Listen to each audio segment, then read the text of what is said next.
Hello, and thanks for stopping by. I'm Riadh Ghemmour, Learning Developer and Program Coordinator for Learning Skills at the Royal Central School of Speech and Drama. I have attended and presented at the International Conference on Research with International Students, which was held at Manchester in December. I'm doing this recording now because due to technical issues, the live presentation was not recorded. So I would like to give thanks to Jenna and Sylvie, who gave me the opportunity to record it again. The title of my presentation is Humanizing International Students' Experiences, a decolonizing turn. In this presentation, basically, I would like to offer some theoretical, methodological, and ethical insights grounded in decolonizing practice. I have to say that I have never published nor researched in this field, but most of my work on decolonizing social justice and inclusivity overlap with this topic, which is also an emerging interest for me. So who knows, I might be publishing and researching in this field in the future. So do watch this space, everyone. This is a little disclaimer and acknowledgement. I would like to give thanks to my colleague, Sumia Lunat, who is a senior international student lecturer at De Montfort University. Our conversations have always inspired me to pursue my work and research in this topic. In addition, as I have mentioned it before, I have not researched nor published in this field, but attending the conference and embarking on this research endeavor will hopefully be a catalyst for me to drive meaningful change within my institution through conducting research with international students and develop multicultural and inclusive pedagogies and education. In this slide, I would like to spend some time talking about positionality. And I would like to use the notes that I have read during the conference presentation.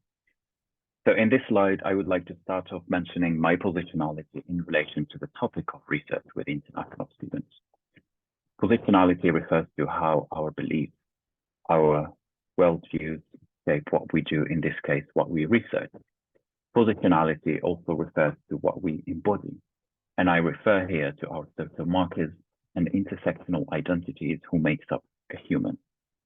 Positionality further refers to our power, privileged, and oppressed identities because we can embody both, and how they play out in research with international students, creating encounters of tension, complexity, relationality, and power dynamics in research.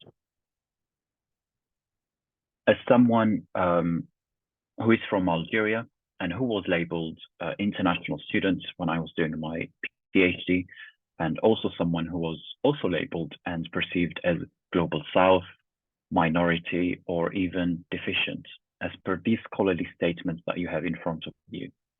Reflecting on this and my positionality and lived experience have been an ongoing process of reflexivity and rethinking what the label of international students may even mean.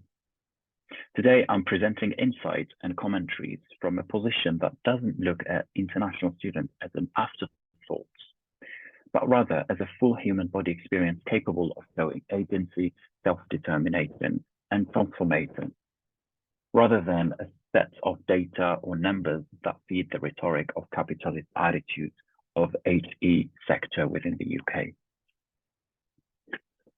And also in this slide, I would like to mention Central School's wider strategic plan, which focuses on 4 important dimensions: respect and equity, innovation and sustainability, infrastructure and environment, inspire and debate.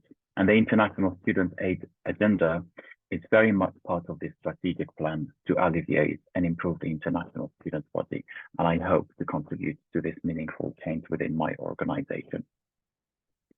And before we speak about the heart of the topic, which is about international students, it is important to frame the problem first and ask ourselves important and sometimes uncomfortable questions to identify gaps, deficiencies, absences, and omissions. The wider scholarship on international students have generally revealed that there is a deficit narrative in discourse with regard to defining, conceptualizing, and describing the experience of international students. This deficit leads to negative stereotyping, discrimination, and prejudice. For example, over-generalization and homogenization of the international student community as lacking academic, interpersonal, and intrapersonal skills. Very often, these so-called deficiencies are framed through a Eurocentric lens.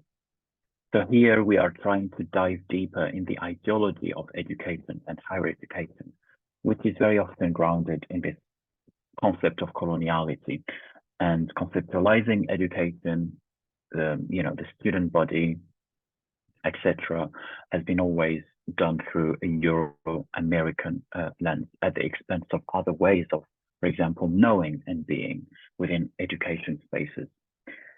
Mignolo offers important insights on coloniality and modernity in education, and I do recommend you to check his work out.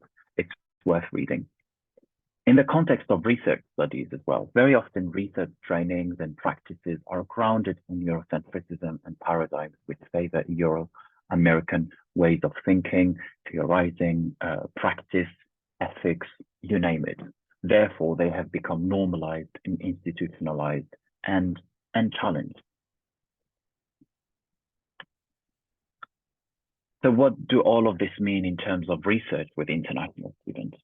We can learn from the scholarship and research project of Indigenous scholar Linda Tuhiwai-Smith, who has done plenty of research with Indigenous and Maori communities in New Zealand. Linda described research to be one of the dirtiest words in the Indigenous words vocabulary.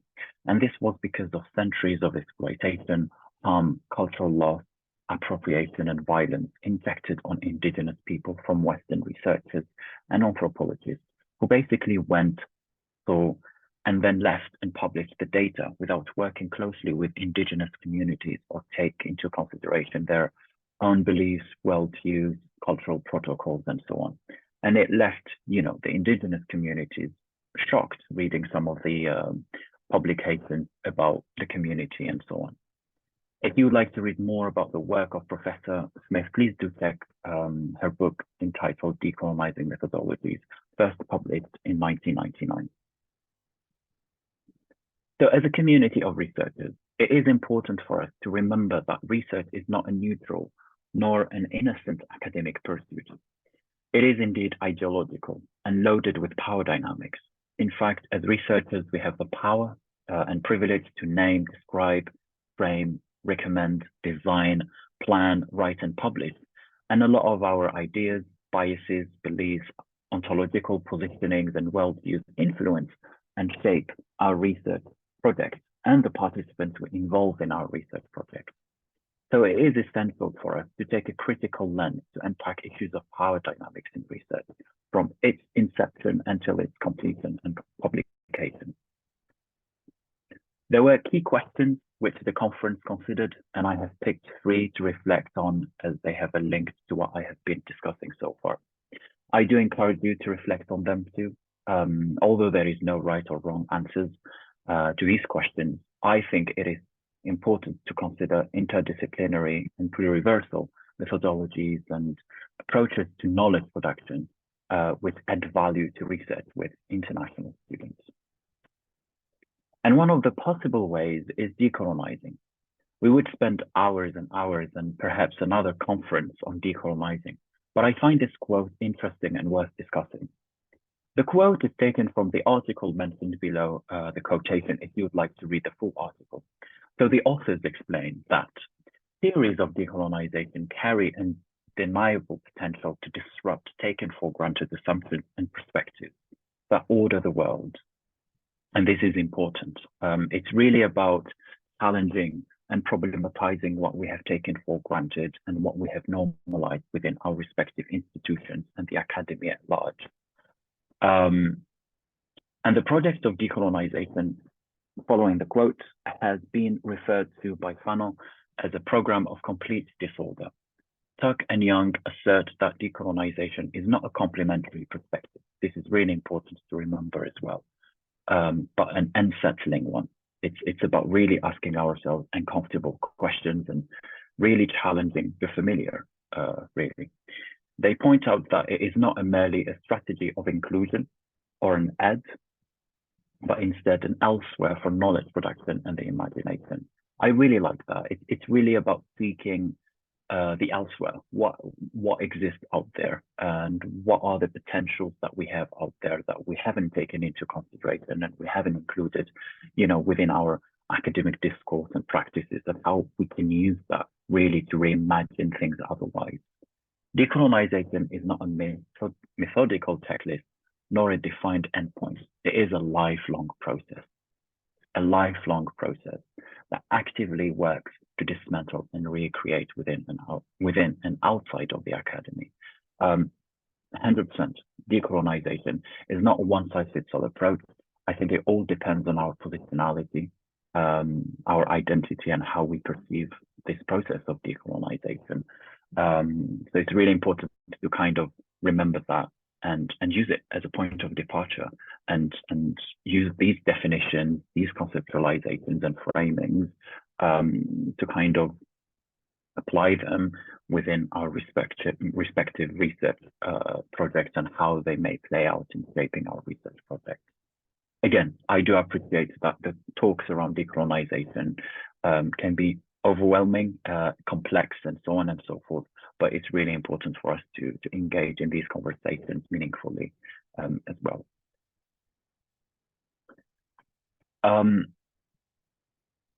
And to action a decolonizing agenda in research, so we are talking about praxis here. The decolonizing scholarship, which I have read and consulted, invite us to consider the three following aspects, which in my view can help to humanize our research and the lives and stories of our participants, and in this case, the international students. We have reflexivity, which invites us to reflect on our taken for granted assumptions about research practices, but also hegemonic ideologies, our power and privileges, and how they play out in shaping the research process and our relationships with the research participants. I have discussed earlier how research is not a neutral practice, but rather an ideological one. Next, we have relationality. Instead of maintaining an epistemic hierarchy which put the university as a site of core knowledge, the researchers as knowers, and participants as simple data who needs researchers to change their conditions of life, decolonizing researchers suggest research from a place of relationality, which means knowledge is co-produced through a set of relationships, which also disrupt the epistemic hierarchy between the researcher and the participant. Last but not least, emancipation and confirmation are the core outcome of conducting research from a decolonizing lens. It seeks to create a joint process which empowers both the researcher and the research, quote unquote. Again, it seeks to disrupt the hierarchy and power differences between them for transformation, for emancipation and empowerment. The decolonizing agenda in research is not an easy one, as I said. It is complex and messy. However, if we truly care about our international students and their empowerment and humanization in light of precarious and uncertain future filled with tougher border controls, immigration policies, and financial exploitation, we must take the risk to make the familiar strange and challenge the status quo which upholds systems of inequality, discrimination, and exclusion. My concluding thoughts and personal reflection, just to conclude the presentation, is as follows. Researching with international students should be about considering ethical, critical, and political questions to humanize international students and eventually our research endeavors. The decolonizing orientation discussed during this presentation is only a way forward.